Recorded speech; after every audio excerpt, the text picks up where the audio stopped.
Bismillahirrahmanirrahim. Alhamdulillahirabbil alamin. Wa bihi nasta'inu ala umurid dunya waddin. Allahumma sholli wa sallim wa barik ala habibina wa syafi'ina sayyidina wa maulana Muhammadin wa ala alihi wa ashabihi wa man tabi'ahum bi ihsanin ila yaumiddin. Bismillah. Mari kita lanjutkan ngaji filsafat kita. Baik, saya lanjutkan. Nah, ini juga salah satu tips untuk melawan kebencian diri.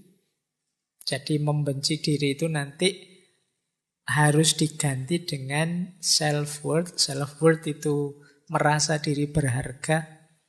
Yang kedua self-esteem, punya kebanggaan diri. Dan self-confident, punya kepercayaan diri. Ini tindakan konkret yang bisa kita lakukan. Yang pertama, mandiri. Ayo mandiri, memutuskan sendiri, membuat pilihan sendiri. Jadi kita biasakan hidup yang mandiri. Karena dengan menyelesaikan masalah sendiri, memutuskan sendiri, nanti muncul kebanggaan pada diri kita. Ternyata aku bisa juga ya. Ternyata aku mampu juga ya. Dan itu menguatkan diri kita. Nambah rasa cinta kita pada diri kita sendiri. Yang kedua, jangan enggan untuk menerima tanggung jawab. Ini akan melatih kita bangga dengan diri kita. Ternyata bisa saya jadi ketua ini, ketua itu. Ternyata saya bisa jadi panitia ini, panitia itu, meskipun bagian seksi apalah gitu. Jadi ini namanya siap menerima tanggung jawab. Cobalah, enggak apa-apa, ambil tanggung jawab apa kecil-kecilan.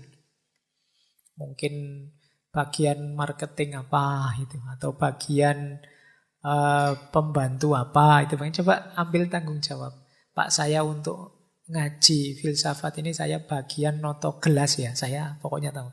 Atau kelihatannya ada yang di depan bagian noto sandal ya, nah itu bisa.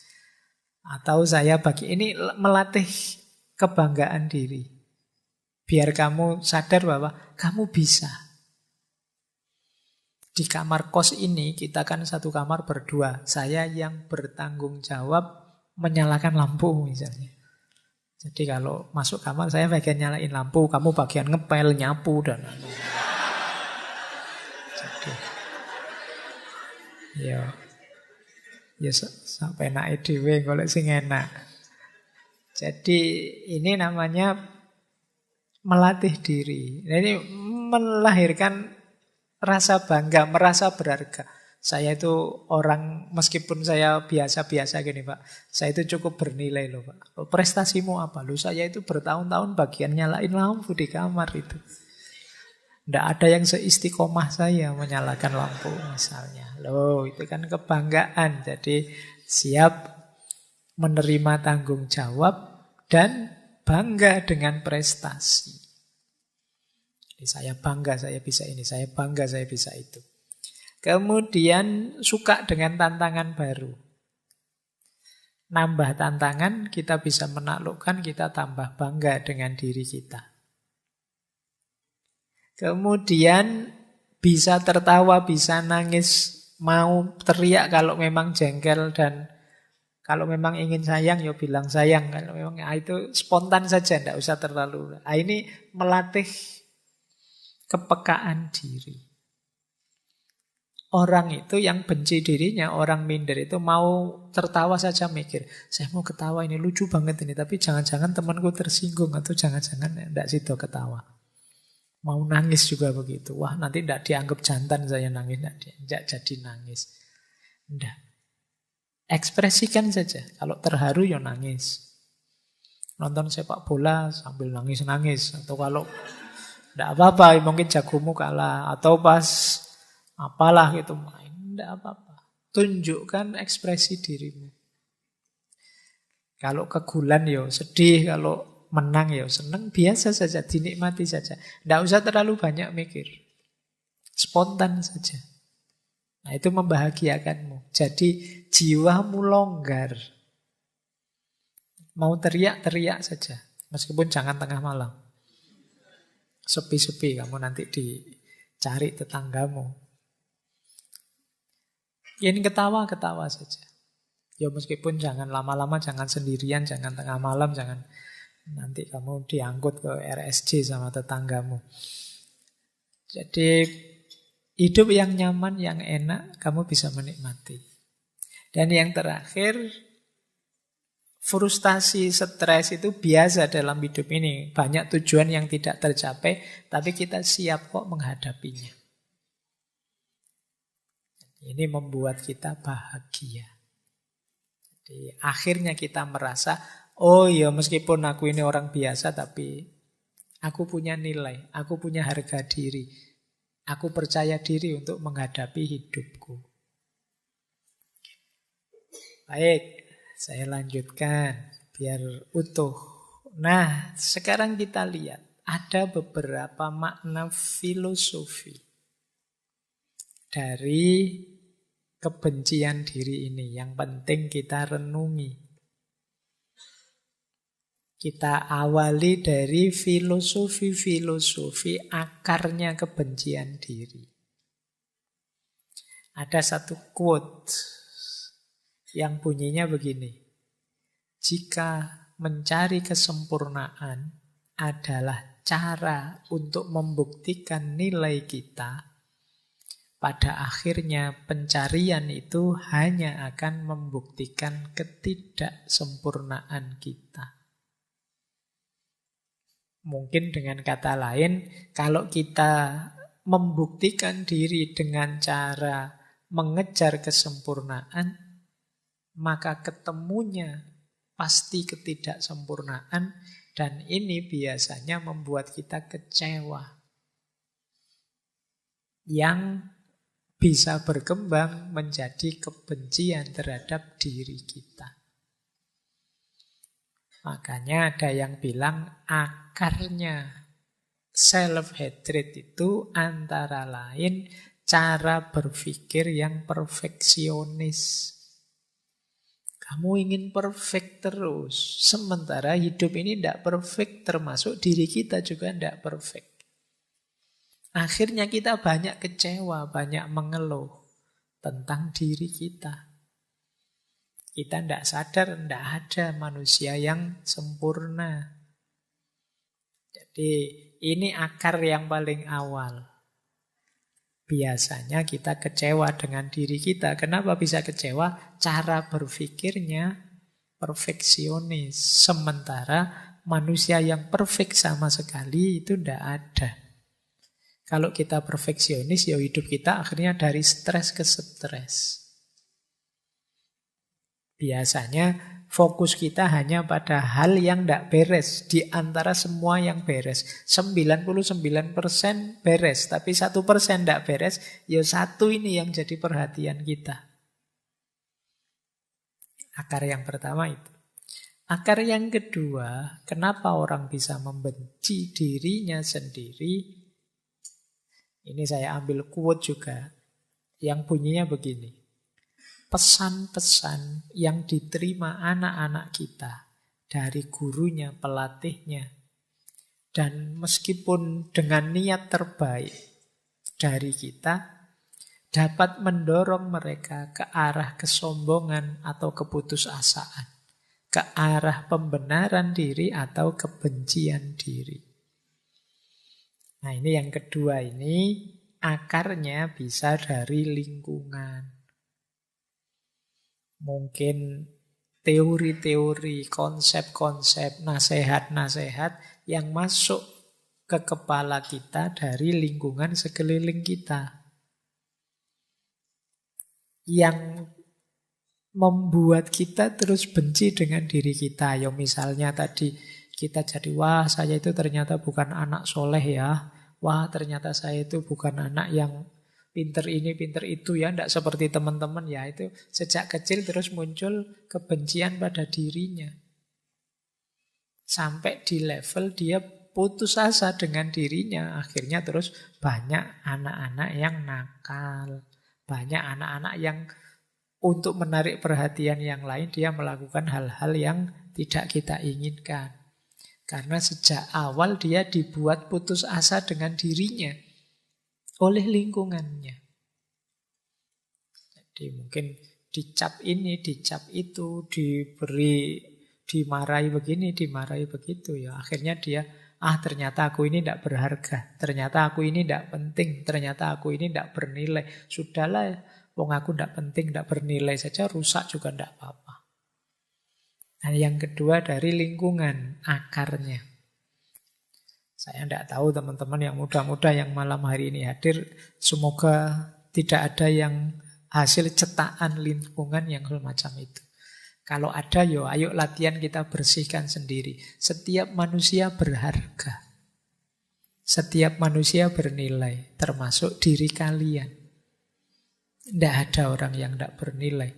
Semuanya disayangi oleh Allah. Semuanya layak dan berhak untuk dicintai. Seperti apapun situasi dan kondisimu. Akar kedua. Akar ketiga.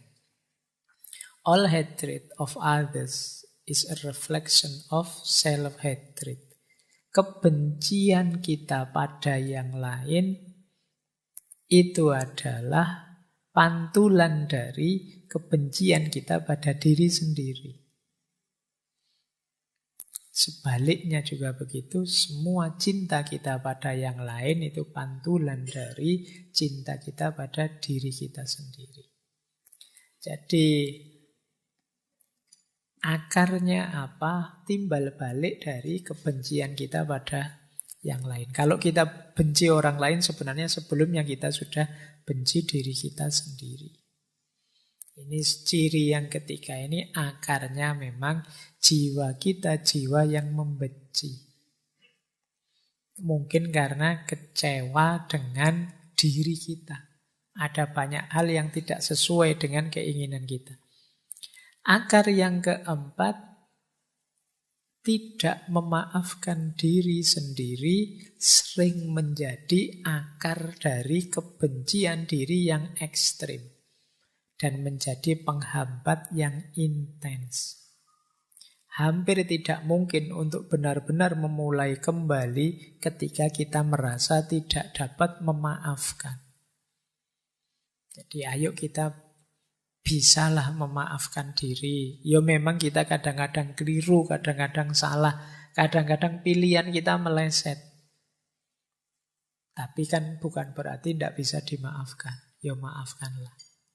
Mungkin kalian kalau ingat salah-salah yang dulu, rasa malu yang dulu, mungkin pernah nyontek ketahuan, mungkin pernah, pokoknya yang menyakitkan di masa lalu, maafkanlah.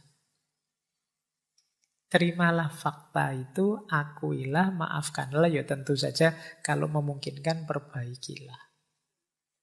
Banyak orang yang lari dari dirinya karena momen-momen yang menyakitkan tadi. Termasuk sangat benci dirinya karena momen-momen tertentu. Nah, maafkanlah. Wong kita untuk orang lain saja direkomendasikan untuk dimaafkan. Banyak di antara kita yang tidak bisa memaafkan dirinya sendiri. Tiap hari kerjaannya memarahi dirinya sendiri. Dasar aku ini males, dasar aku ini bodoh, bodoh banget aku itu. Kemudian, aku ini, sering kita memarahi diri kita sendiri, tidak memaafkan. Allah aja maha pengampun. Untuk sesama kita diminta memaafkan, tapi kita kejam sekali pada diri kita sendiri. Nah, akarnya ternyata kita tidak mau memaafkan diri. Terus, setelah akar kita ketemu rasanya. Rasa yang pertama adalah rasa negatif. Ada quotes yang pertama itu, kalau hati dibalut kebencian, kupu-kupu yang cantik tampak seperti gagak yang manis. Serigala yang seperti ulat pun tampak menjadi naga. Jadi kupu-kupu tampak seperti burung gagak. Ular tampak seperti naga. Itu kalau mata kita adalah mata kebencian.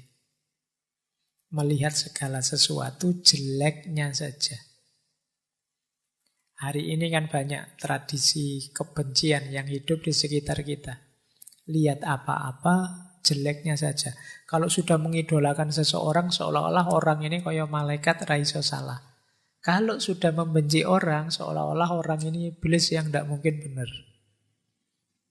Nah, ini cara berpikir kita hari ini. Dan kalau kita berpikir seperti ini, apalagi terhadap diri kita, iblisnya tadi berubah jadi diri kita.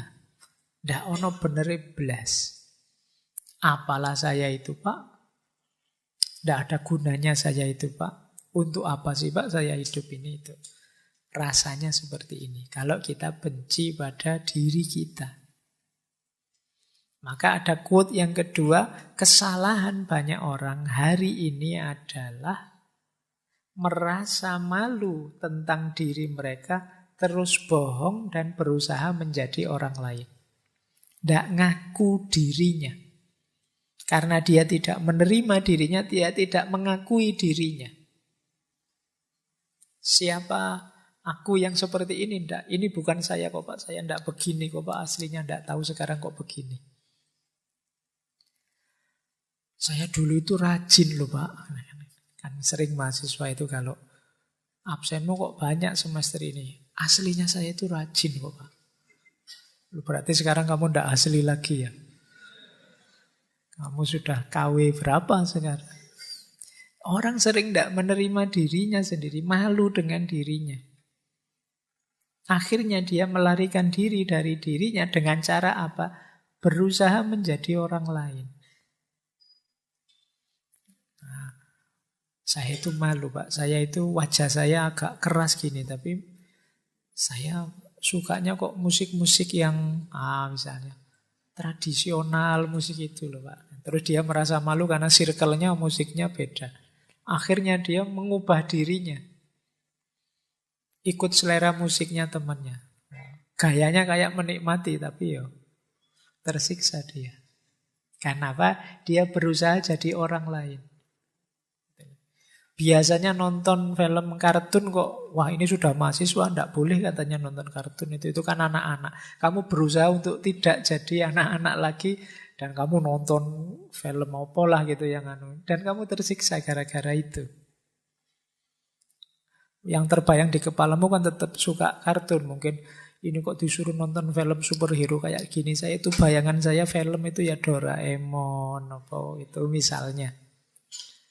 Bukan engkau yang dulu karena ya itu tadi kamu tidak mengakui dirimu. Nah, itu kata dia, itu yang dirasakan oleh orang yang membenci dirinya. Malu terus berusaha mengubah diri. Sehingga kata Sherry Huber itu yang terakhir, kalau ada orang memperlakukanmu sebagaimana engkau memperlakukan dirimu. Jadi ada orang memperlakukan kita seperti kita memperlakukan diri kita. Kita memperlakukan diri kita itu kan kejam sekali. Kita paksa ikut prinsip kita. Kita suruh ini, kita suruh itu, kita marahi, kita bikin susah. Kan tiap hari begitu kita pada diri kita. Kalau ada orang melakukan hal yang sama pada diri kita, sejak awal mesti kita menjauh dari mereka. Jadi ini yang bagian rasa. Itulah yang kita rasakan kalau kita benci diri kita. Baik, lanjut. Nah, ada 2 quotes untuk gimana terus jalan keluarnya. Yang pertama ada kebencian yang sumbernya dari luar.